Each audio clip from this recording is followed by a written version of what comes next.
நம்ம உணவில் saturated ஃபேட்ஸும் trans ஃபேட்ஸும் இல்லாமல் நம்ம பார்த்துக்கணும். எந்தெந்த உணவில் இந்த சேச்சுரேட்டட் ஃபேட்ஸும் ட்ரான்ஸ் ஃபேட்ஸும் அதிகமாக இருக்குது அப்படின்னு கேட்டிங்கன்னா, நம்ம சாப்பிட்ற ஐஸ்கிரீமு, கேக்கு, பிஸ்கெட்டு, ஃப்ரைடு ஃபுட்ஸு, அதுக்கப்புறம் பீஃபு, போர்க்கு, இது எல்லாத்துலேயுமே அதிகமாக இருக்குது. சிக்கனில் இருக்க ஸ்கின்லேயுமே சேச்சுரேட்டட் ஃபேட்ஸ் இருக்கும். அதனால நம்ம சிக்கனை ஸ்கின் ரிமூவ் பண்ணி சாப்பிடணும். ரெண்டாவது விஷயம், ஒரு நாளைக்கு நம்ம 200 மில்லிகிராமுக்கு மேலே கொலஸ்ட்ரால் எடுத்துக்கக்கூடாது. நம்ம சாப்பிட்ற தாவரம் சார்ந்த உணவுகளில் கொலஸ்ட்ரால் கிடையாது. நம்ம சாப்பிட்ற நான்வெஜ், அதுக்கப்புறம் பால் சார்ந்த பொருட்களில் தான் கொலஸ்ட்ரால் இருக்குது. இது ஒரு நாளைக்கு 200 மில்லிகிராமுக்கு கீழே எடுத்துக்கணும்.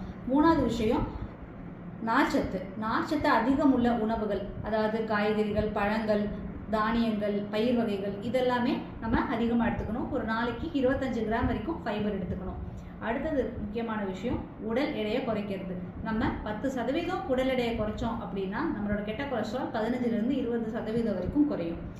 அஞ்சாவது விஷயம், நம்ம எக்ஸசைஸ்